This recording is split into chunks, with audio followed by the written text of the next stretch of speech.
লড়াই লড়াই লড়াই চাই, লড়াই করে বাঁচতে চাই, লড়াই লড়াই লড়াই চাই, লড়াই করে বাঁচতে চাই। মমতা ব্যানার্জি ঠিক ঠিক ঠিক না, ঠিক ঠিক ঠিক না। দাবি এক, বিজেপি জিন্দাবাদ, জিন্দাবাদ জিন্দাবাদ।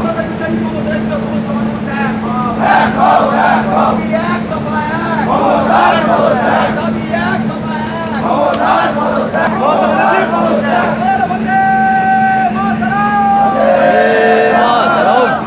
গতকাল আমাদের রাজ্য সভাপতি পশ্চিমবাংলায় ছাত্র সমাজের উপরে যে পুলিশি অত্যাচার হয়েছে এবং আরজি করের যে ডাক্তারকে ধর্ষণ করে খুন করা হয়েছে, সেই খুনিদের ফাঁসির দাবিতে এবং কালকের যে পুলিশি নির্যাতন, তার যারা নির্যাতন করেছে তাদের বিরুদ্ধে কি পদক্ষেপ নিচ্ছে তার দাবিতে আমাদের যে 12 ঘন্টার বন্ধ, সেই বন্ধের অঙ্গ হিসেবে আজকে রেল অবরোধ।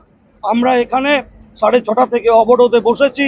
আমরা যতক্ষণ এই আমাদের আশ্বাস না দেবে যে কালকে ছাত্রদের উপরে কেন নির্যাতন করা হলো, যারা করেছে তাদের গ্রেপ্তার করতে হবে, আরজি করে যারা ডাক্তারকে ধর্ষণ করে খুন করেছে তাদেরকে যতক্ষণ না ফাঁসিতে ঝোলাবে, যতক্ষণ না পুলিশ প্রশাসনের কাছ থেকে আশ্বাস পাবো, ততক্ষণ অবরোধ চলবে।